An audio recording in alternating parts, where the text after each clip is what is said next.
On va maintenant parler d'une opération qui est une opération qu'on a montée dans la Biovallée, cette partie de la vallée de la Drôme qui s'étend depuis le Rhône jusqu'à l'arrière-pays, un peu derrière le Diois, qui regroupe trois ou quatre intercommunalités et qui est basée sur la formation spécifique des artisans.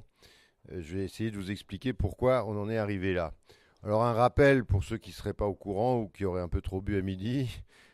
Pourquoi est-ce qu'il faut rénover les bâtiments et le faire très très vite? La première chose, c'est qu'on arrive effectivement à la fin des gisements d'énergie. On voit arriver le bout de deux manières. D'abord, le volume, le réservoir est quand même en train de présenter quelques fragilités, on va dire. Et puis, il y a également un problème de robinet. C'est-à-dire qu'avec le pic de Hubert, on a compris que le gisement était insuffisant, il est dans sa partie de décroissance, et que même si on voulait aller plus vite, on ne pourrait pas extraire plus de pétrole et de gaz qu'on ne le fait actuellement. Autrement dit, il y a rupture entre l'offre et la demande. Ça veut dire que le prix va augmenter forcément, et ça c'est important. La deuxième raison, évidemment, vous la connaissez tous, c'est celle liée au changement climatique. Et si on veut éviter la menace du changement climatique, il faut qu'on divise par un facteur 4 à 7, plutôt plus près de 7 que de 4 d'ailleurs, l'ensemble de nos émissions, c'est-à-dire aussi surtout l'ensemble de nos consommations d'énergie. Et Pachauri, président du GIEC, avait même dit qu'il fallait qu'avant 2015, on ait réussi à inverser la courbe des émissions de gaz à effet de serre si on voulait éviter l'emballement du climat. Donc on est dans une situation qui est assez délicate au niveau climatique.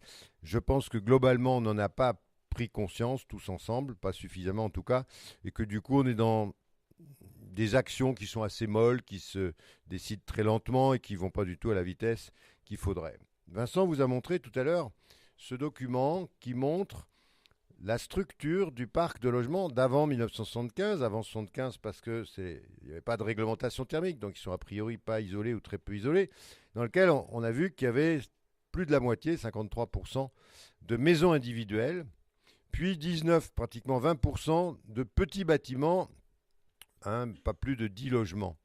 Et puis le reste, 27%, c'est ce qu'on appelle les immeubles. Alors cette particularité est intéressante et d'autant plus intéressante si en plus, on s'intéresse à la consommation spécifique de chauffage pour chaque type par exemple, une maison individuelle a une consommation de chauffage qui est supérieure à un petit bâtiment de 9 logements et qui est elle-même supérieure à un gros immeuble en ville qui est plus dense, plus compact, si vous voulez. Si je pondère avec ces valeurs-là, on arrive à la conclusion que le chauffage des maisons individuelles, c'est les 2 tiers de la consommation d'énergie. C'est les 2 tiers de la consommation de chauffage totale, je veux dire. Les petits bâtiments, c'est encore 16%. Les deux ensemble, c'est 80%. Et il reste moins de 20% pour les immeubles. Or, tout ce qu'on voit, tout ce qui sort, tout ce qui est fait comme si toute la rénovation concernait des grands bâtiments. C'est donc une erreur stratégique importante. J'ai jamais vu quoi que ce soit sortir des ministères et qui tiennent compte du fait qu'en réalité, on va s'adresser aux artisans et aux PME. Le marché de la rénovation, c'est le marché des artisans et des PME. Et ça apparaît nulle part. Ça apparaît tellement peu qu'on est déjà parti dans des fantasmes selon lesquels on va demander des calculs réglementaires. Déjà, pour les maîtres d'œuvre ordinaires, c'est pas toujours bien fait, mais les artisans, il y a 9 ans, quand j'avais été voir la CAPEM, m'avait dit on veut bien rénover, mais surtout ne nous faites jamais de calculs, sinon on ne viendra pas. Donc il faut adapter la stratégie à ces acteurs-là, qui sont ceux qui feront. Alors c'est vrai qu'aujourd'hui les majors ne sont pas prêts à s'engager sur ce terrain, c'est pas leur domaine, ils n'ont pas une présence sur tout le territoire comme il le faudrait. Il faudrait qu'ils s'appuient eux-mêmes sur les artisans, c'est un peu compliqué, mais ils peuvent s'organiser. Autrement dit, les artisans sont devant un marché potentiellement très important pour eux. Ils ne se sont pas structurés pour cueillir ce marché. S'ils attendent un peu trop, d'autres le feront à leur place. À quel niveau est-ce qu'il faut rénover? Quand on fait l'analyse des consommations, on va s'intéresser surtout à l'ensemble du parc aujourd'hui, dans le secteur résidentiel. On a 210 kWh par mètre carré de consommation moyenne de chauffage dans les logements. On divise par 4, facteur 4, ça nous fait, et on arrondit, ça nous fait 50 kWh. Sur l'eau chaude sanitaire, on est à 38, on divise par 4, on arrondit, ça fait 10 kWh. Si maintenant, je m'intéresse au facteur 7, qui est quand même aussi un chiffre qui revient assez souvent, avec bien des raisons. Je vais juste changer la division au bout de la ligne. Voilà, ça fait 30 kWh. Et ça, c'est quelque chose que je dois pouvoir mesurer sur un compteur d'énergie en amont, donc un compteur d'énergie primaire. Et puis en eau chaude, je descends encore beaucoup plus bas. Je suis à 5-6 kWh, c'est vraiment pas beaucoup. Vous vous souvenez du Grenelle de l'environnement 2007, dont une mesure phare concernait la rénovation. Il s'agissait qu'en 2020, l'ensemble du parc de cette époque-là, c'est-à-dire celui d'aujourd'hui, enfin de 2007, plus tout ce qui aura été construit entre-temps, consomme 38% d'énergie de moins que ce qu'il consommait en 2007. Dit comme ça ne parle pas beaucoup. Et donc, j'ai procédé différemment. Je me suis dit, si on devait atteindre ces 38% en rénovant prioritairement les logements ou les équivalents logements, on va dire les bureaux, d'avant 1975, quel devrait être l'effort? Eh bien, il faudrait en rénover en 10 ans, donc maintenant on n'a plus que 8 ans, 1 million de logements ou d'équivalents logements par an, au niveau de 50 kWh par mètre carré et par an. C'est l'effort. Autant dire que si on compare à la prévision actuelle du gouvernement, tout pas la prévision, mais la volonté d'en rénover 600 000, on est déjà exactement à la moitié, puisque 8 ans, ça ferait 1 200 000 logements. On est à la moitié de ce qu'il faudrait faire pour atteindre le Grenelle. Le Grenelle, de ce point de vue-là, est donc mort, faute d'avoir agi rapidement. Première question, est-ce que ces valeurs sont techniquement réalisables? 50 kWh, ben oui, on l'a déjà fait à Mulhouse en 2005-2006. On a fait ses premières rénovations à basse consommation. Donc, c'est tout à fait faisable. Mais pour vous donner un peu le moral quand même, les Autrichiens, eux, visaient facteur 10. Ils ont fait facteur 19. Ils sont passés de, c'est pas par hasard, ils ont amélioré leur performance en cours. Ils sont passés de 280 kWh à 15 kWh. Et nous-mêmes, dans la Drôme, on a rénové le bâtiment de la Fédération du bâtiment de la FFB de Drôme-Ardèche et on l'a transformé en bâtiment énergie positive. Donc, mettez-vous bien dans l'esprit que ce n'est pas un problème technique. On y arrive. Après, c'est aussi des questions de coût pour en arriver là. Ici, ça a coûté plus de 700 € par mètre carré, ce qui, quand on réfléchit bien, n'a rien d'exorbitant, mais n'est pas acceptable par tout le monde. Donc, ce n'est pas un problème technique. Comment est-ce qu'il faudrait s'y prendre? C'est clair que pour arriver à rénover même 600 000 logements par an, c'est pas en incitant les gens. Les Allemands qui sont sur un principe d'incitation en mettant 30% de subvention des travaux rénovent 265 000 logements par an sur un parc qui est quand même un tiers plus grand que le nôtre. Donc nous, on en rénoverait moins de 200 000. Ça veut dire que l'incitation, et ça il faut aussi se le mettre dans la tête, ne permettra jamais d'atteindre la vitesse de pénétration de la rénovation qu'il faut. On doit donc rendre obligatoire la rénovation si on veut qu'elle apporte ses fruits. Rendre la rénovation obligatoire, très bien, mais ça ne suffira pas. Il faut en plus rendre obligatoire le niveau de la performance à atteindre. À défaut de quoi, les gens mettront comme avant 5 ou 6 cm d'isolant sur les murs et ils en seront contents. C'est bien les seuls. Car en réalité, en faisant ça, ils vont tuer le gisement, c'est-à-dire qu'on va passer de 300 kWh à 150, mais le reste de 150 à 50, plus jamais on ira le chercher pour plusieurs raisons. D'abord, économiquement, ça ne tiendra plus la route. Deuxièmement, on va refaire 2 fois les travaux, notamment en rajoutant de l'isolant sur les murs. Autrement dit, on va mobiliser 2 fois la main-d'œuvre. Or, la main-d'œuvre en France, c'est la chose la plus rare qui soit. Les entreprises de bâtiment n'arrivent plus à embaucher. La moyenne d'âge est de 50 ans. Et tous les entrepreneurs, interrogez-les, vous le diront, on n'arrive plus à trouver des gens en France pour venir travailler chez nous. On embauche aujourd'hui des gens qui veulent bien travailler, mais qui viennent de l'étranger. Voilà la situation réelle en France. Il vaut mieux être magasinier quand on est dans une boîte de nuit que maçon. Ça n'a pas tellement d'image de marque, le métier du bâtiment. Donc, si on s'y prend 2 fois, tout simplement, on calera devant une question de main-d'œuvre. On n'aura pas la main-d'œuvre suffisante. Il y a au moins 2 raisons. Ces 2 raisons-là, mais il y en a plein d'autres aussi, pour lesquelles il faut à tout prix faire les travaux en une seule fois et pas procéder en 50. D'un point de vue pratique, en tant que bureau d'études, je peux dire que je ne sais pas faire marcher un bâtiment dont vous aurez rénové qu'une partie, un bout de mur ici, un autre là-bas, etc. Je ne sais plus faire marcher le chauffage de manière cohérente. Si en plus vous avez changé les fenêtres, pas mis de ventilation, on va avoir des pathologies dans tous les sens. C'est la plus mauvaise idée qui soit de rénover par morceaux. C'est séduisant sur le papier, mais ça ne tient absolument pas la route sur le plan technique. Donc il ne faut pas aller dans cette direction-là. Vous tuerez de la manière la plus certaine qui soit le gisement en le faisant. Alors, les objectifs pour la BioVallée, c'est quoi? La BioVallée, c'est donner un objectif qui est assez irréaliste, il faut être franc. Facteur 4 sur l'énergie à 2020, il n'y a pas beaucoup de chances qu'on y arrive. Mais enfin, si on ne se donne pas d'objectif, on n'y arrivera pas non plus, on n'ira nulle part. Ensuite, il y a 15 000 maisons occupées principalement par leurs propriétaires dans cette vallée. Et c'est ça l'enjeu. 15 000 maisons, ça intéresse un secteur du bâtiment qui est effectivement relativement dynamique, bien rodé à la rénovation, pas forcément thermique, mais rénovation tout court ici, notamment parce qu'il y a pas mal de tourisme et de résidences secondaires. C'est des gens qui connaissent. L'approche bio-vallée, ça a été celle de Négawatt avec sobriété, efficacité. Et puis des concepts qu'on va développer tout à l'heure. Donc c'est cette approche-là qui a été mise en œuvre dans la partie rénovation du projet BioVallée, qui est plus large, je ne l'ai pas dit. Le projet BioVallée, en gros, l'objectif des promoteurs ici, des promoteurs, c'est-à-dire les politiques, c'est de faire le Fribourg rural. C'est très ambitieux, mais avec des moyens qui ne sont pas forcément tout à fait à la hauteur encore, hein, et multiplier par 2, par exemple, passer de 20 à 50% l'agriculture biologique dans la vallée. Actuellement, il y a 20% d'agriculture biologique. Et puis, par exemple, sur la rénovation, d'arriver à rénover dans un délai très court l'ensemble des logements. On a réussi aussi un tour de force dans la mesure où on a mobilisé tous les partenaires. C'est pas facile, hein, CAPEB et FFB, vous pouvez les voir séparément, mais les mettre autour de la même table, bon voilà, c'est un peu compliqué parfois. Ça fonctionne bien. On a Néopolis aussi qui fait des formations sur des techniques nouvelles de la construction. Donc l'équipe est complète, l'équipe opérationnelle est complète.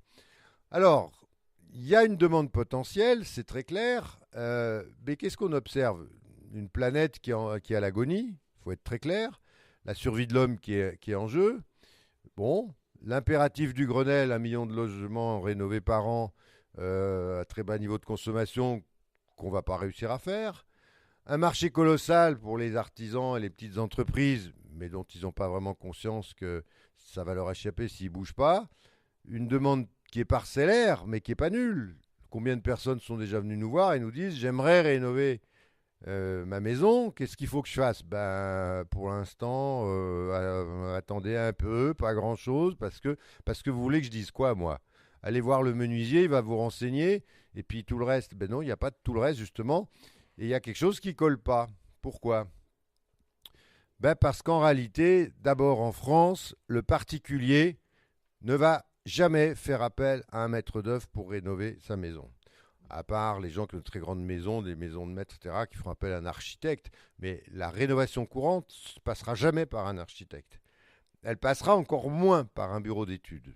Parce que, dans l'esprit des gens, à tort ou à raison, c'est des dépenses inutiles. C'est des gens qui vont ponctionner 15% sur le coût des travaux.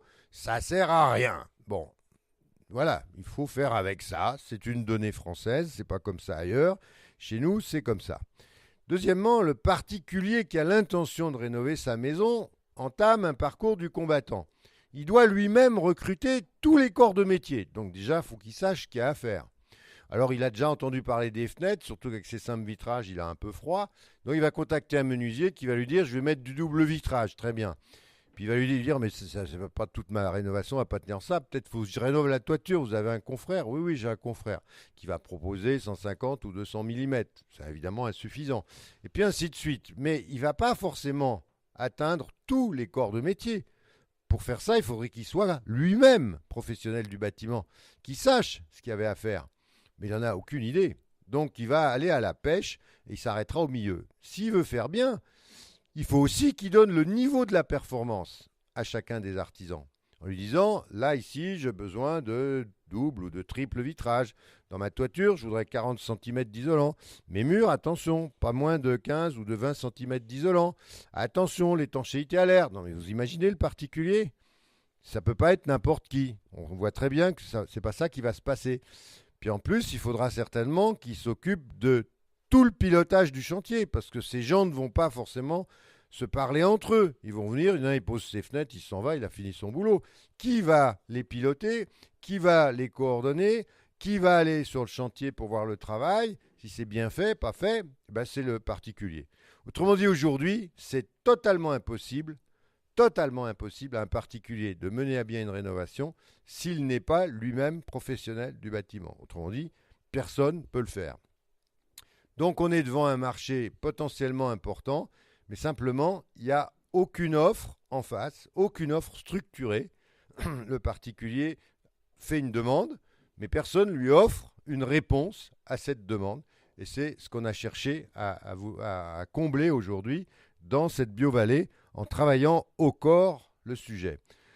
Alors la situation, elle pourrait évoluer comment? Je parle au conditionnel. Bien sûr, la hausse inéluctable du prix de l'énergie va faire que de plus en plus de gens vont se dire il faudrait qu'on fasse quelque chose. Là, ça commence à être cher. Ça, c'est sûr que c'est un élément moteur. Deuxièmement, on sait que l'État a la velléité, en tout cas, de vouloir se lancer dans cette rénovation. Et on sait qu'il travaille sur des outils d'ingénierie financière, c'est-à-dire des moyens qui vont permettre le financement de ces travaux par les particuliers de manière à ce que, en gros, ils n'aient pas à dépenser, ils n'aient pas à aller chercher dans une cagnotte, dans de l'épargne pour faire ces travaux. Que ces travaux s'équilibrent eux-mêmes avec les économies d'énergie qu'ils vont faire. Donc ça aussi, ça va inciter les gens à aller un petit peu plus loin. Ensuite, on sait, je ne sais pas si ça va se faire, mais on sait que l'État a l'intention de rendre obligatoire, tôt ou tard, cette rénovation thermique. C'est clair que ce jour-là, ça va décoller. Alors, est-ce que ça sera suffisant pour faire que ça marche? Mais toujours pas, parce que ça ne va pas changer le problème. Si demain c'est obligatoire, vous allez vous tourner vers qui? Vers des opportunistes qui vont se pointer, mais rien sera en face de vous construit, que vous puissiez accepter, qui vous paraisse sérieux. Donc il faut qu'une offre crédible se construise. Alors, pour ça, il faut que les entreprises se regroupent. C'est clair que le particulier ne peut pas aller à la pêche à la ligne. Il doit avoir en face de lui un groupement qui a toutes les compétences, qui a une tête, c'est-à-dire un pilote, peu importe lequel, quelqu'un parmi eux, qui sera le pilote qui conduira le projet, qui ira vers le particulier. Le particulier ne connaîtra celui-ci. Il faut que ce groupement ait un fonctionnement parfaitement coordonné. C'est-à-dire que ce n'est pas des individus qu'on juxtapose, c'est des gens qui auront pris l'habitude de travailler ensemble, de faire des propositions qui sont des propositions réfléchies, qui sont globales, qui ne sont pas uniquement moi je fais ça, toi je ne sais pas ce que tu fais, je m'en fous. Ce n'est pas ça l'objet, ce n'est pas comme ça qu'il faut travailler. Et puis troisièmement, et c'est peut-être le point le plus important, ce groupement doit avoir une stratégie commerciale globale. Le prix ne peut pas être la superposition des devis de toutes les entreprises. Ça, c'est sûr qu'on dérape et qu'on part dans les choux. La stratégie globale, on la verra tout à l'heure, c'est un travail sur l'offre. On ne va pas vers le particulier comme ça, uniquement chacun en ayant fait un prix à la va-vite. Ça, c'est sûr que ça sera beaucoup trop cher. Et si c'est trop cher, il n'y a pas de marché, il n'y a rien à faire. Donc, c'est sur ça qu'on va travailler avec eux. Alors, on va vite voir les critères de cette offre globale qu'on aimerait voir proposée aux particuliers. Donc cette offre, elle doit effectivement comporter tous les volets, le prix, la compétence, le pilotage, la maîtrise du projet, tout ça c'est essentiel. Elle doit aussi permettre de n'avoir qu'un seul interlocuteur, le pilote. Il est là pour négocier, il est là pour coordonner, il est là pour arbitrer, il est là pour que le groupe marche et qu'il n'y ait qu'un seul interlocuteur, effectivement.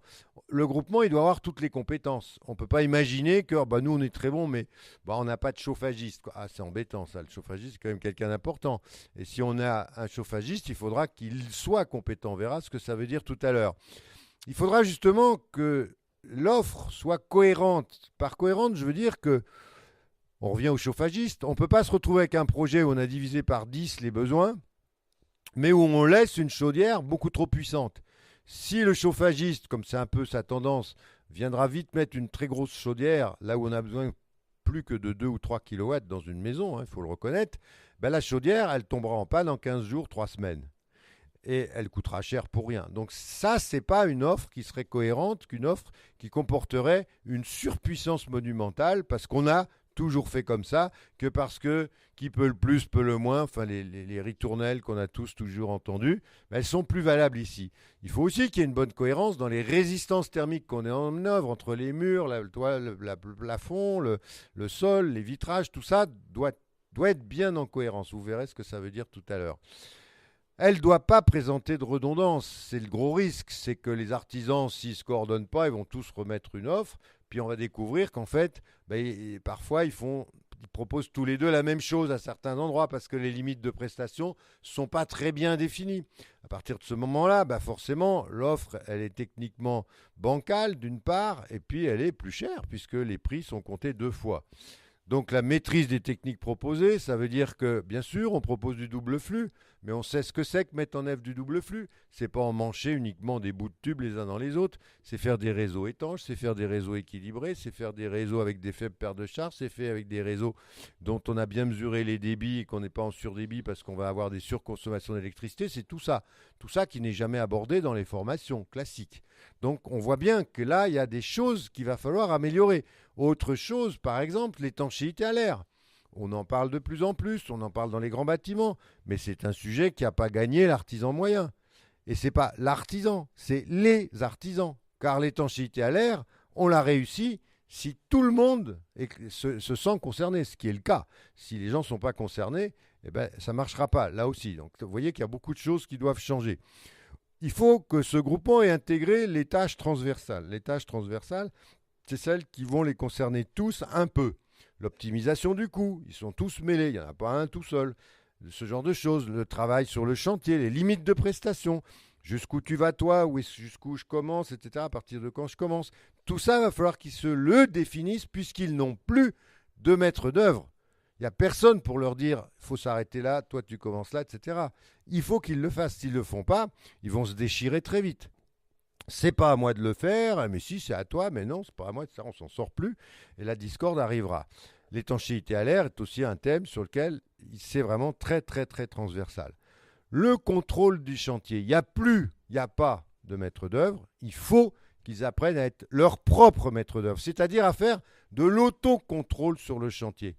Et ça, il va falloir qu'on leur apprenne, parce que jusqu'à présent, ils ont des manières de faire, souvent, ils ne vérifient pas ce qu'ils ont fait. Souvent, c'est fait, c'est fini, donc on tourne la page. Puis nous, on passe derrière et on voit que ça ne marche pas. Donc ça, c'est des choses qu'il faudra qu'ils apprennent eux-mêmes à faire, on leur indiquera. L'offre, elle doit être acceptable du point de vue économique, je l'ai déjà dit plusieurs fois, on le reverra tout à l'heure dans le détail. Il faut mettre le particulier en confiance. Le particulier, il a tendance à voir l'artisan comme quelqu'un qui veut lui fourguer un produit particulier, qui veut, en gros, qui joue pour lui et pas pour son client. Et ça, c'est quelque chose qu'il faut qu'on arrive à casser. S'il n'y a pas cette transparence nécessaire, ça ne va pas bien marcher.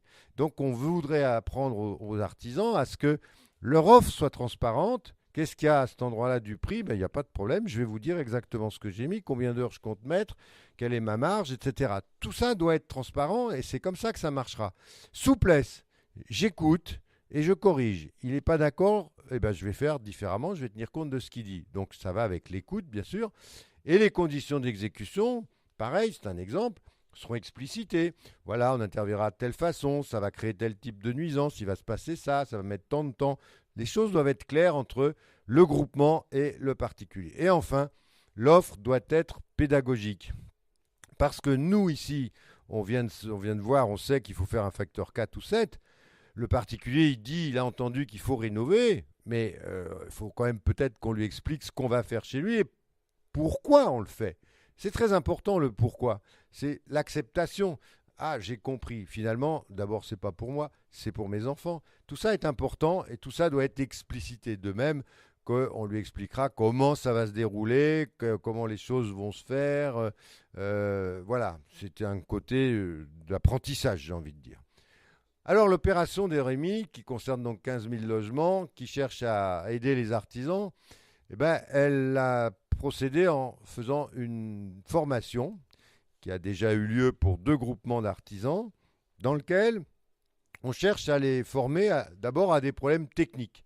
Il y a des problèmes techniques, faut qu'on les en informe, il faut qu'on leur explique comment, sans faire de calcul, il faut qu'ils puissent répondre aux 50 kWh. Et pour ça, on a développé les solutions techniques de référence. Les solutions techniques de référence, ce sont 10 bouquets de travaux qui sont issus de 4400 simulations dynamiques, donc des travaux très lourds qui ont été faits, donc c'est un travail de recherche si vous voulez, sur différents types de bâtiments représentant un petit peu toutes les typologies en France, qu'on a baladé dans les différentes zones climatiques, et ensuite en fonction du type de bâtiment, maison individuelle ou logement collectif, on a pondéré les résultats à chaque fois par le parc respectif de maisons individuelles et de logements collectifs dans chaque zone climatique. Le but étant de ressortir une valeur unique en France pour un ensemble de solutions, une valeur unique pour le territoire.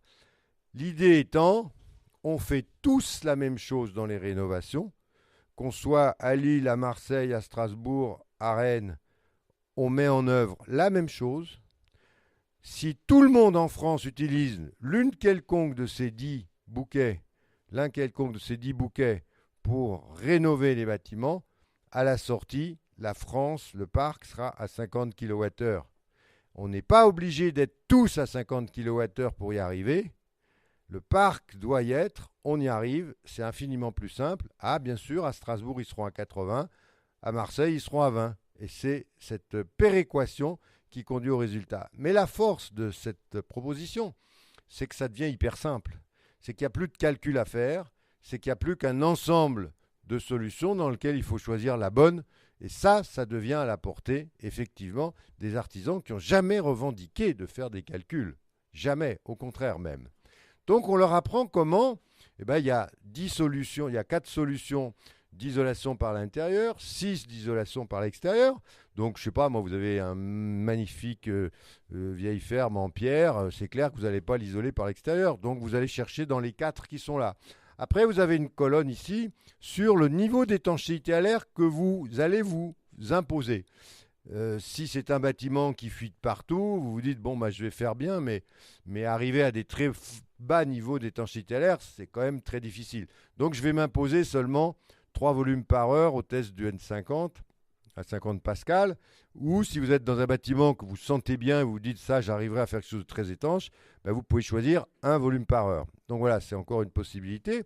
Puis ensuite, vous avez des combinaisons entre les isolations des murs, des planchers bas, des toitures, des vitrages. Là, il s'agit de résistance additionnelle. Vous pouvez dire, je mets le paquet, par exemple, sur les vitrages, je vais mettre du triple vitrage peu émissif, argon. Et puis du coup, ça vous libère, vous le voyez, sur les résistances thermiques que vous devez mettre ailleurs. Ça, c'est des choix que vous faites.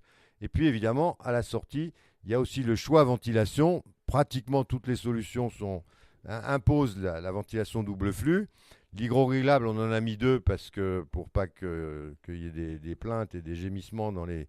Mais l'hygroréglable ne donne pas des débits qui sont compatibles avec les polluants qui sont à l'intérieur des logements aujourd'hui, notamment le formaldéhyde. Donc voilà. Il suffit de choisir la bonne solution pour le bâtiment qu'on a en traitement et ça devient infiniment simple.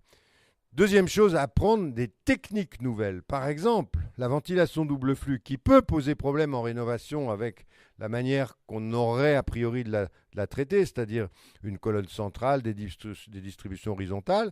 En Allemagne, en Suisse, elle a trouvé une autre réponse, c'est la ventilation décentralisée. Dans chaque chambre, dans chaque pièce, vous mettez une petite boîte sur le mur. Dans cette petite boîte, voilà un modèle suisse.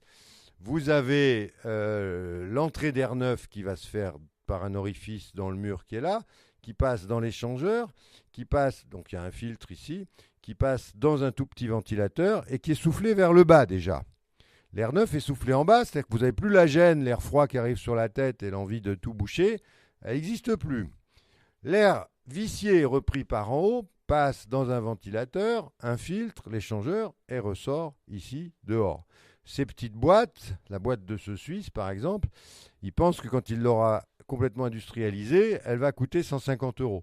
Donc on a des coûts de rénovation qui vont baisser grâce à ces techniques nouvelles, qui sont effectivement moins complexes que le double flux, qui sont moins contraignantes. On n'a pas obligation de mettre des coffres, on n'a pas obligation de mettre des faux plafonds, des choses comme ça. C'est beaucoup plus facile à intégrer.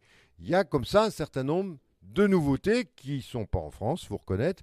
Il faut aller se donner la peine d'aller les chercher en Allemagne ou d'aller les chercher dans d'autres pays. Mais tous ces gens-là sont prêts à nous les vendre, il n'y a pas de problème. Ensuite, le groupement doit apprendre, c'est ce qu'on va lui apprendre en tout cas, à fonctionner ensemble. Par exemple, lorsqu'ils ont commencé à... Il y a eu des discussions pendant les formations, et il y en a un qui a dit, ben, il faudrait qu'on se mette d'accord pour qu'on ait tous la même marge. C'est pas moi qui ai eu à le dire, c'est eux qui ont dit, ben, pour qu'on s'entende bien, c'est clair que si lui il prend 15%, quand lui il prend que 5%, ça va pas aller bien, ça va coincer. Si on doit tous faire un effort, on fait le même. Donc on a la même marge. Donc ça, c'est des débats très intéressants. Ils comprennent que pour travailler ensemble, ils ne peuvent plus fonctionner en individu. Ils sont obligés d'avoir une logique qui est plus collective. Il y a tous les aspects juridiques aussi. Donc on a, dans un premier temps en tout cas, on a proposé qu'ils soient libres de leur structure. C'est-à-dire qu'on ne les a pas obligés à faire des GIE, des choses comme ça. En fait, ils restent indépendants. Et le devis sera validé ensemble, bien sûr, sur sa totalité, mais la signature se fera par une somme de 6 ou 7 devis, le nombre qui sont, ça c'est clair. Et puis enfin, on leur apprend à construire cette offre commerciale réaliste, c'est ce qu'on va voir maintenant.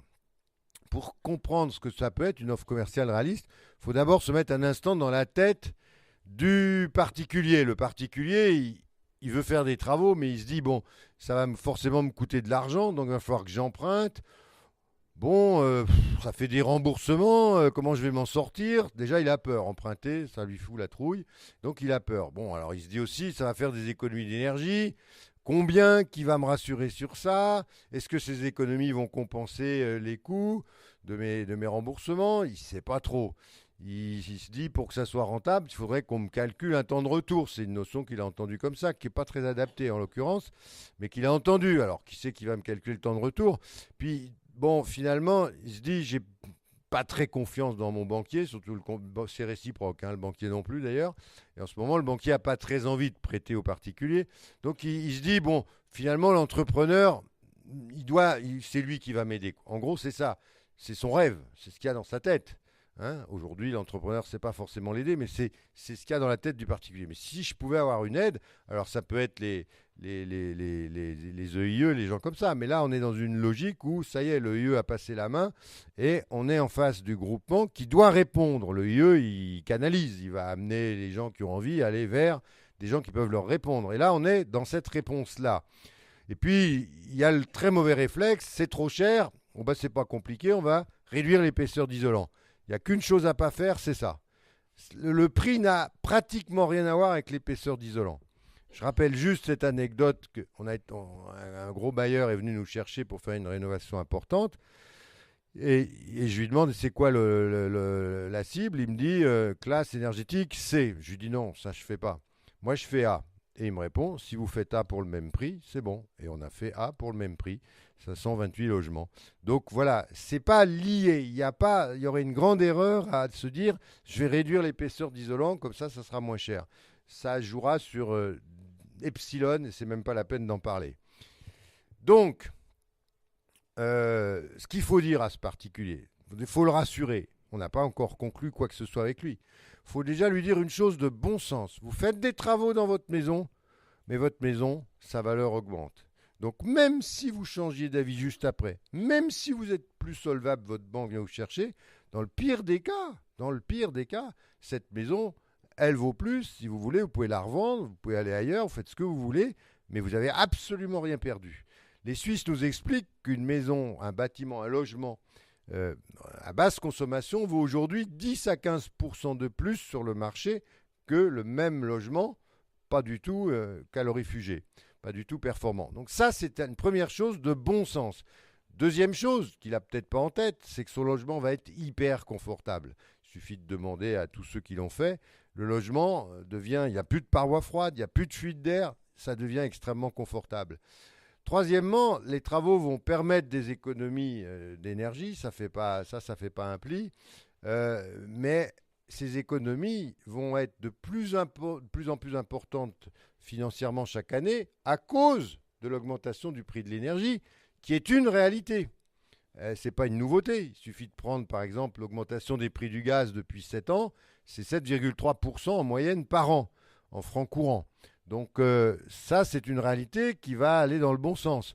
Le temps de retour, cher monsieur, ça n'a pas de sens. Ça n'a pas de sens d'ailleurs. Le type qui se noie, Est-ce que, au moment où il se noie, vous lui dites, attends, on va discuter le temps de retour de la bouée, voir si c'est rentable ou pas. L'humanité se noie avec le climat aujourd'hui, et je pense que ce n'est pas le moment de négocier, savoir si c'est rentable à 2 ans, à 5 ans, à 20 ans. Ça n'a plus beaucoup de sens. En ce moment, on se noie. Donne-moi la bouée, et on verra après toutes ces questions-là. C'est peut-être pas comme ça qu'il faut raisonner. Et puis, le bon calcul de trésorerie pour un particulier, c'est pas un temps de retour brut, c'est un calcul de trésorerie qui va se faire année après année, dans lequel la première année, on regarde combien on dépense en annuité de remboursement, combien on gagne en économie d'énergie. L'année d'après, on fait la même chose, on cumule tout ça. Ce qu'on découvre, c'est qu'on a effectivement une courbe qui commence par descendre un peu parce que l'énergie n'est pas encore tout à fait assez chère, mais avec son augmentation annuelle, elle le devient. La courbe se redresse et très rapidement, elle redevient positive. C'est ce qu'on va voir tout à l'heure. Ici, c'est les prix observés sur des opérations que nous avons réalisées comme maître d'œuvre ou comme AMO. C'est des prix observés sur la rénovation, mais des prix qu'on a très soigneusement calculés. On est retourné dans les bordereaux de prix, on a fait un travail très soigneux pour voir quel était le vrai coût des rénovations, sachant que dans ces prix-là, il y a l'isolation du plancher, l'isolation enfin des murs, des planchers bas, de la toiture, le changement des menuiseries systématiques, la pose d'une ventilation double flux, le changement de la chaudière, la régulation et l'étanchéité à l'air. Voilà tout ce qu'il y a dans ces prix-là, avec la structure. Si ça vous intéresse, vous regarderez. Les toutes premières, là il y a le temps, les toutes premières opérations qu'on a faites, normales, Mulhouse 2005, première fois en France, on s'est pris des prix assez élevés, personne ne savait où il allait, 350 € par mètre carré, c'est normal. Toutes ces opérations-là datent à peu près de la même époque en fait. Et puis on voit arriver des opérations beaucoup moins chères, à part celle-ci qui était un peu tortignole, et puis celle-ci où c'est des R+11, donc des bâtiments de grande hauteur et qui posent des problèmes qui sont spécifiques. Mais de toute façon, tout est à moins de 300 € du mètre carré, et on voit qu'on est plutôt, là il y en a même eu à moins de 200 € du mètre carré, on est situé entre 250 et 200 € du mètre carré hors taxe par mètre carré habitable. Donc ça c'est une première référence qui est importante. Donc, avez-vous une indication des prix des mêmes travaux, mais sans tout le panoplie d'accompagnement, de réflexion que vous mettez en Attention, place? ces prix ne sont pas des prix faits dans la Bio-Vallée. Ces prix sont des prix que mon bureau d'études avons observés depuis 2006 sur des opérations de rénovation qu'on a lancées en France ou auxquelles on a participé. Donc c'était un mécanisme complètement différent. Il y a 2 maisons individuelles, hein. Il y en a une là et une là. Donc vous voyez, il y en a une à 210, l'autre à 230 € du mètre carré. Sans bureau d'études. Celui-là, il y a des gens qui se sont débrouillés. Enfin, celui-là, c'est un prof en BTS énergie, donc il s'est débrouillé tout seul. Celui-là, c'est dans les opérations de la Bourgogne, donc on était quand même derrière pour vérifier tout. Donc voilà. Donc ça, c'est pas les prix qu'on pourra avoir ici. On ne sait pas encore ces prix-là. C'est les prix c'est les prix qu'on a observés ailleurs, en France d'ailleurs, dans toute la Ça, France. je comprends très bien, mais tout à l'heure, vous disiez qu'il y a, par exemple, parce que chaque artisan prend un peu plus de marge, il manque de constatation, etc., etc., et ça rend les travaux nettement plus chers pour un particulier si ce n'est pas fait dans la démarche Ouais. que vous proposez. Moi, Et je crois pour convaincre que c'est utile d'entamer une démarche qui, au première vue, paraît complexe, lourde, etc., en fournissant, donc par exemple, l'argument que globalement, vous arrivez à réduire le coût des travaux de, je sais pas, 20% ou quelque chose comme oui, ça. on n'a pas de référence parce qu'en France aujourd'hui, il y a, enfin j'en connais pas, il y en a probablement, mais il n'y en a pas beaucoup, de bâtiments rénovés par des particuliers à 50 kWh tout seuls dans leur coin. Et ça n'existe pas, c'est-à-dire que je ne peux pas comparer. Ça, il y a quand même, on était derrière, hein, donc on a dit il faut faire ça, etc. etc. Aujourd'hui, un particulier rénove, il se verra fourguer au hasard les épaisseurs d'isolant, les vitrages, etc. Il y a rien aujourd'hui qui va dans cette direction. On n'a pas cette référence-là. Par contre, ce qu'on sait, c'est que si on laisse filer les choses, elles seront jamais à 50 kWh. Ça, c'est certain. Donc, en fait, on veut partir du bon pied dans la Drôme en disant on va encadrer ça pour que justement on soit au niveau de 50 kWh. Alors, aux artisans, on va leur donner ce petit outil sous Excel qui va leur permettre à eux d'optimiser leur offre et aussi d'aller voir le particulier pour en débattre de façon très transparente.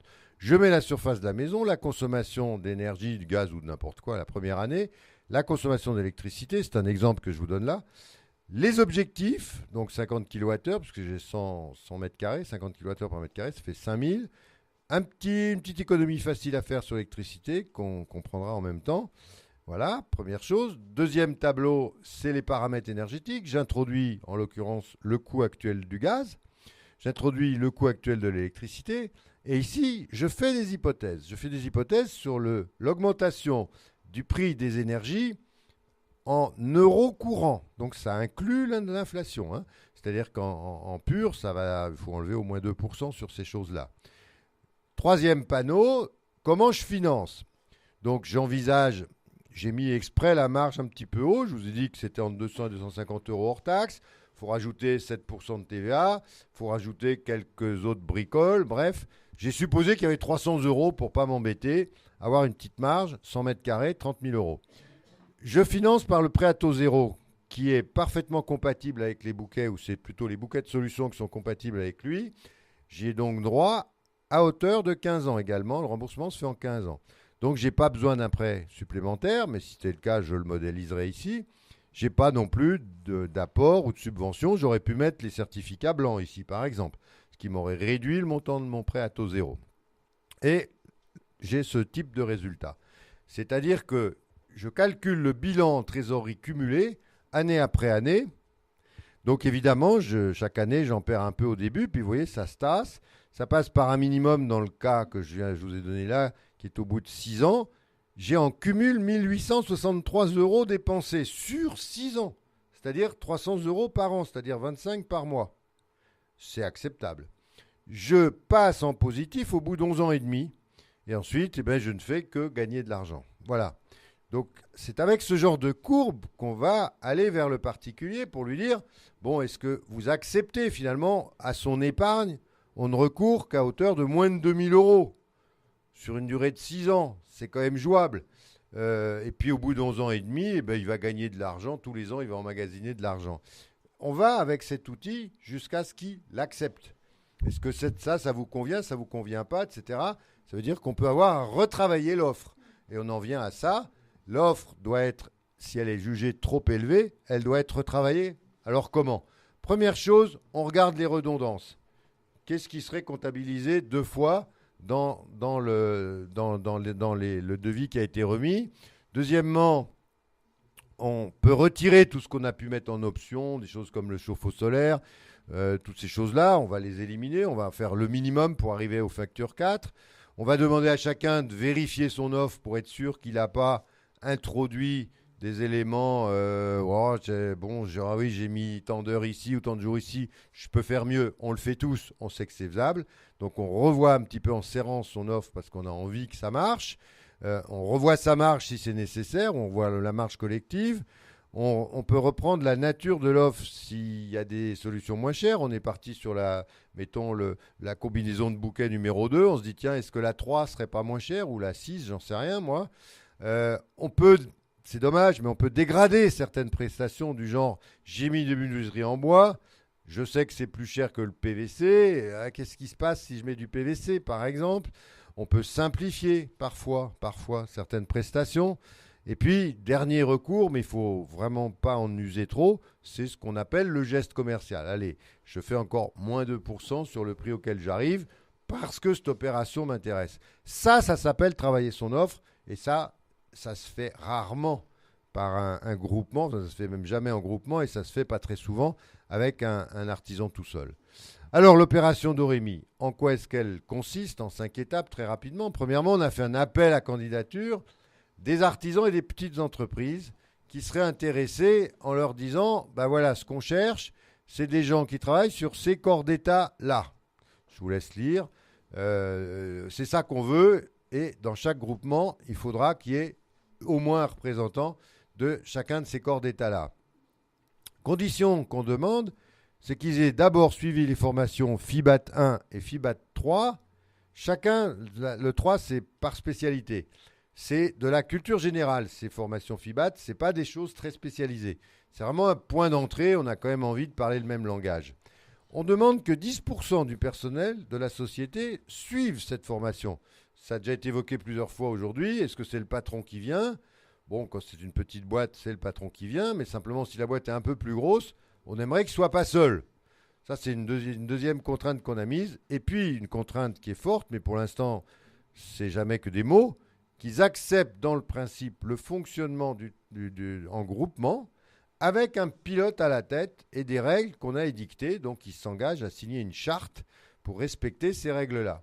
Deuxième étape, ce sont les formations préliminaires de 2 jours qui vont reprendre tout ce qu'on vient de voir.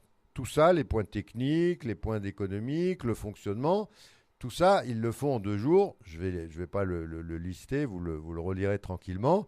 C'est des éléments qui sont nécessaires, mais pas encore suffisants.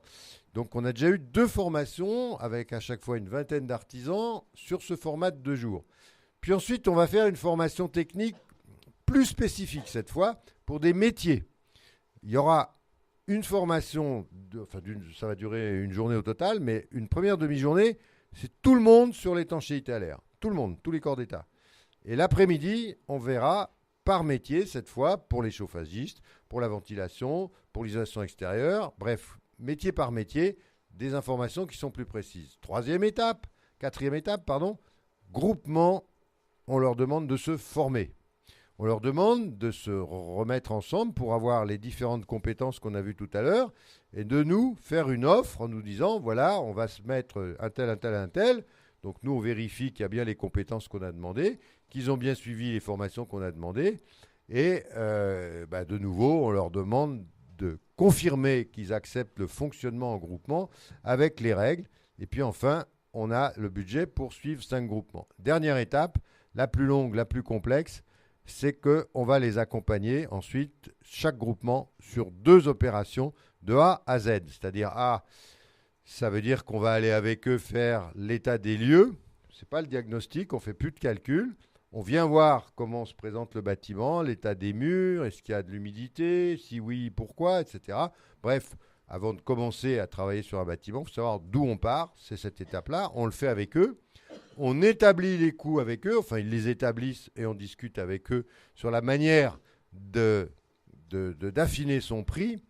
Puis on les suivra sur les chantiers pour leur montrer ce que nous, comme maîtres d'œuvre, on regarde et pour faire en sorte que demain, eux, quand ils ont terminé leur travail, ils se disent « Ah, il a dit qu'il fallait regarder l'étanchéité à l'air des réseaux d'air.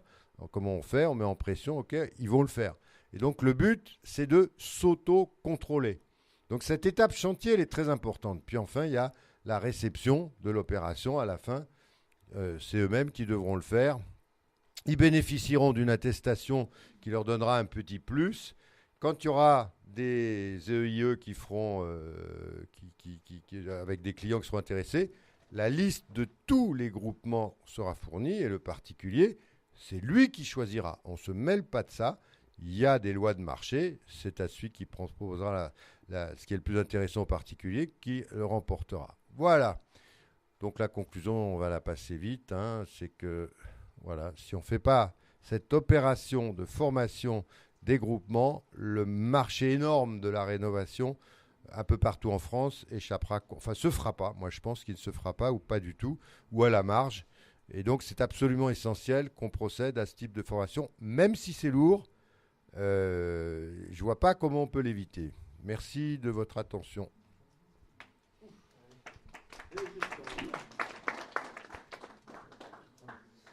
Bonjour. Qui est-ce qui finance les formations? Qui finance les formations? Ce sont les artisans eux-mêmes ou c'est Non, pas du tout. C'est tout gratuit pour eux. C'est la région qui a pris en charge l'ensemble du programme qu'on a proposé. On peut imaginer qu'on passe en fait sur une bonne partie de ces 100 000 euros sur des fonds professionnels, effectivement, et plus seulement sur des fonds publics. Région. Donc ça c'est envisagé, on a discuté avec la Directe, donc la direction qui s'occupe de l'emploi au niveau de l'État, décentralisé. C'est possible sur la partie préalable sans aucun souci, il tique davantage sur la partie accompagnement technique, mais c'est envisageable, d'autres régions l'ont fait, notamment Nord-Pas-de-Calais, sur un certain nombre d'accompagnements de ce type-là. Moi, je voulais juste savoir où en était cette action parce que vous disiez que les formations s'étaient déjà déroulées. Est-ce que les groupements ont été identifiés? Est-ce qu'ils sont déjà opérationnels Alors, on a eu 2 formations de 2 jours, on a eu 40 artisans au total, on a une 3e formation qui va se faire d'ici Noël. Donc on pense qu'il y aura 60-70 personnes au total qui ont suivi cette formation. 3 groupements se sont déjà constitués, on en cherche 5, c'est pour ça qu'on fait une dernière formation pour que tous ceux qui pourraient être intéressés aient suivi la formation. Voilà. Et dès que les groupements sont constitués, les 5, hop, on lancera la dernière étape qui est celle du travail sur chantier. En fait, des groupements d'artisans, il y en a déjà eu. Qui Vous connaissez, vous, non? Oui, on s'est déjà C'est croisés. pas mon étudiant un temps? Non. Des ESS, non? C'est pas des ESS à Chambéry? Ah si. Ah ouais, voilà. Il se souvient plus de ses profs, et moi je me souviens des étudiants. Donc voilà, il y a eu des expériences, je pense notamment à la CAPEP 05 là, qui avait formé une opération de groupement d'artisans qui s'appelait Cobati 05, notamment sur l'approche rénovateur énergétique avec des prestations globales coordonnées par les entreprises elles-mêmes. Après, il n'y avait pas tout le volet de formation préalable qui permettait, j'allais dire, un renforcement des compétences dans le cadre d'une offre collective. Par contre, le constat qui a été fait, c'est que cette initiative, elle n'a pas trouvé preneur derrière. Elle est un peu morte de sa belle mort. Parce que, d'une part, alors c'est peut-être culturel, je ne sais pas, c'est propre aux Hautes-Alpes, mais c'est pas comme ça que ça répondait pas à une commande finalement de la part des particuliers dans la manière dont il envisage de réaliser ses travaux. Ça, c'est le constat qui a été fait, où finalement le particulier il sait ce qu'il a envie de faire avec les moyens qu'il a et il a du mal à démordre, on va dire, de sa propre perception de sa nécessité de travaux. Donc en parallèle, il y aurait très certainement aussi un besoin d'accompagnement aussi des futurs clients, mais bon, comment et comment aller à leur rencontre. Et l'autre point aussi qui a été constaté, c'est la difficulté dans le temps aussi de coopération inter-entreprise au sein d'un groupement, considérant aussi des situations économiques qui sont toujours très fragiles sur les TPE, PME, où il peut y avoir des changements d'activité assez réguliers au sein de ces entreprises. Donc, est-ce que dans le cadre de ce programme-là, a été anticipé à la limite de susciter la commande auprès des particuliers, parce qu'une fois que l'offre est disponible, il faut susciter la commande. Et une fois on va dire que le projet serait enclenché, de quelle manière on pourrait pérenniser aussi la coopération entre les entreprises pour qu'elles puissent... D'accord. Alors, pour le premier point, on peut susciter la commande, mais très peu. Très peu.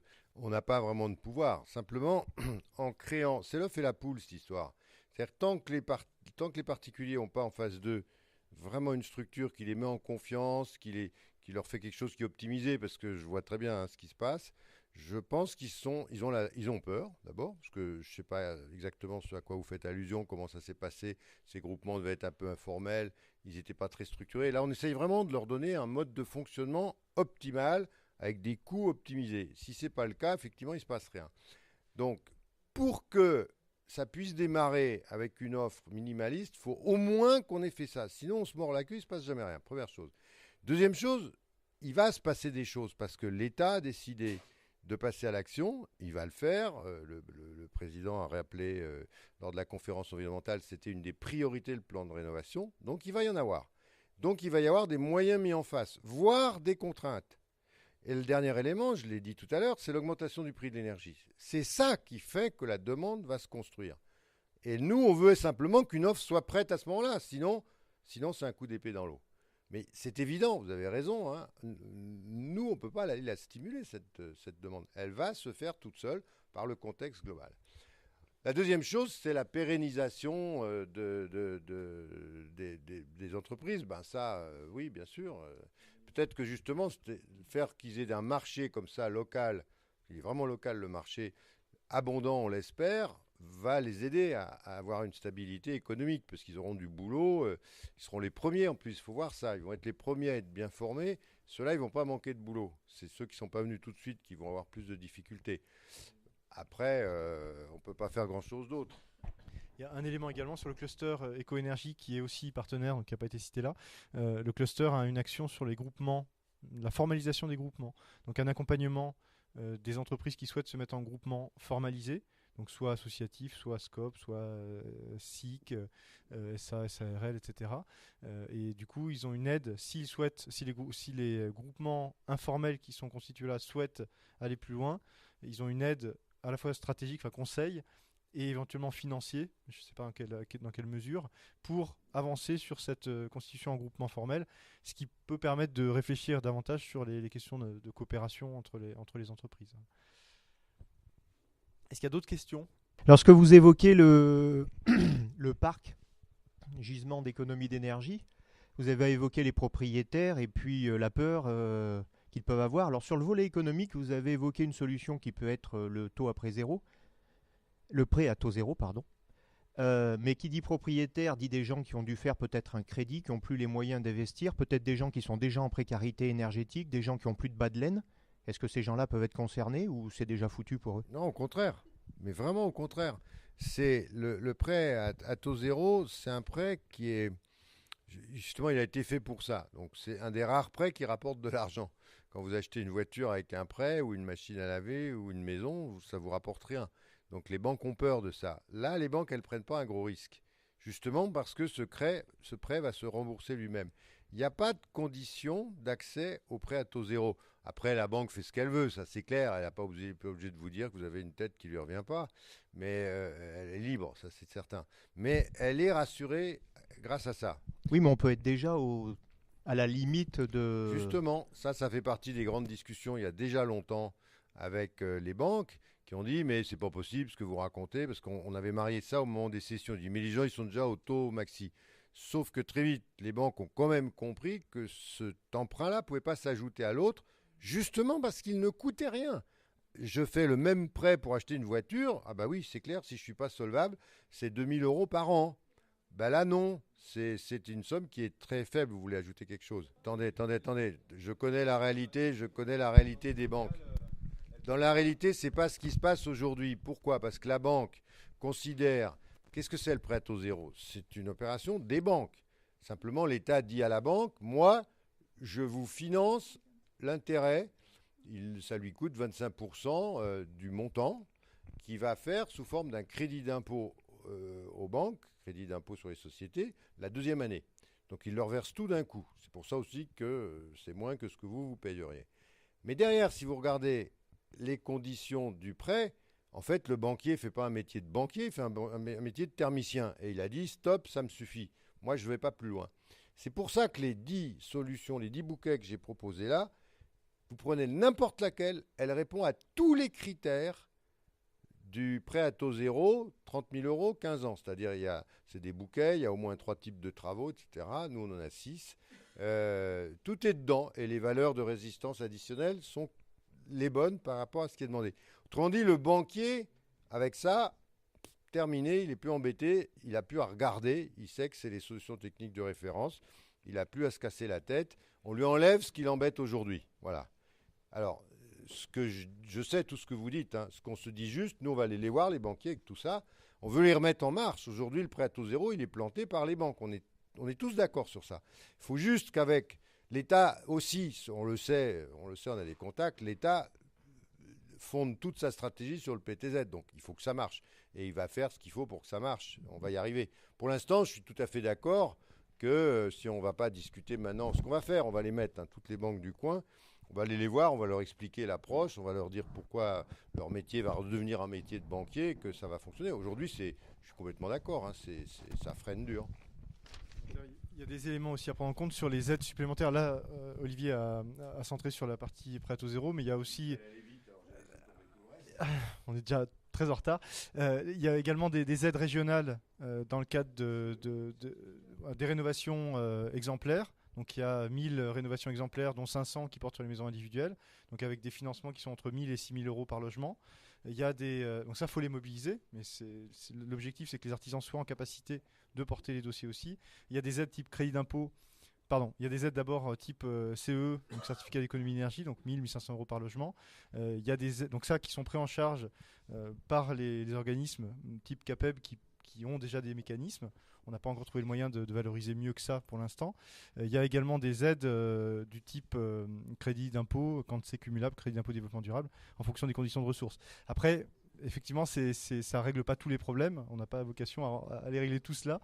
Je pense qu'au niveau financement, on pourra peut-être passer à Claudio qui a d'autres mécanismes à proposer en termes de financement. Je me pose la question par rapport aux nombreux foyers qui ont déjà fait l'effort de ou changer leurs fenêtres, ou isoler leur toit, etc.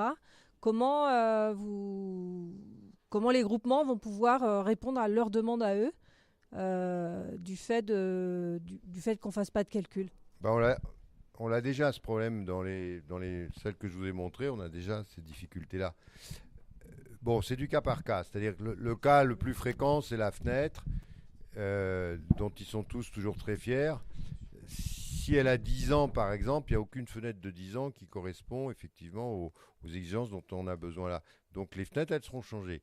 Si la fenêtre a 3 ans, ça paraît pas très possible. Je plaide pour la souplesse. C'est-à-dire, par exemple, il y a une chose, je n'ai pas eu le temps d'en parler, le plancher sur terre-plein au rez-de-chaussée. On ne va pas faire casser le terre-plein pour aller mettre un isolant. Donc on dit, le jour où ils referont leur rez-de-chaussée, ils placeront l'isolant à ce moment-là. Voilà, ça fait partie, il y a une ou deux dérogations qu'il faut accepter.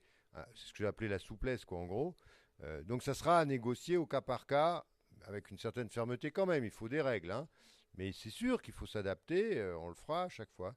Et pour les morceaux de laine de verre qui pourraient traîner en toiture et être à moitié écrabouillés, ils dégageront et seront remplacés par quelque chose de propre. De toute façon, ça ne change pas. Je pense que le bilan économique reste très intéressant. Oui, c'était pour savoir si le logiciel avait une vocation à une diffusion plus large au niveau national. Le petit outil de calcul, là? Oh oui, nous, tout ce qu'on fait, en général, ça finit sur notre site internet. C'est pas compliqué, hein, c'est des calculs financiers, pas sorciers, hein. Donc, de toute façon, les artisans, ils l'auront déjà. Pour l'instant, l'objectif, c'est de voir s'il fonctionne. Donc, on en est à cette phase-là. Modestement, on a commencé à discuter de la diffusion plus large de ce type-là de modèle. Mais voilà, pour l'instant, on est encore en phase pendant au moins 6 mois de voir jusqu'où on peut aller. Est-ce que ça fonctionne en termes de maisons individuelles, de rénovation? Est-ce qu'on trouve les bonnes maisons individuelles? Pour l'instant, on en a que 5 ou 6 sur les 20 dont on avait parlé. Donc, on a parlé de la demande tout à l'heure. Sur l'offre, ça commence à se structurer. Sur la demande, sur le territoire, c'est plus compliqué. Donc là, effectivement, est-ce qu'on va trouver les 20 maisons individuelles qui sont partants pour les 20 maîtres d'ouvrage qui sont partants pour rénover globalement? On est encore en cours de recherche. C'est la BioVallée qui s'occupe de cette partie-là, de la mobilisation. Donc voilà, il y a encore du travail à faire à ce niveau-là.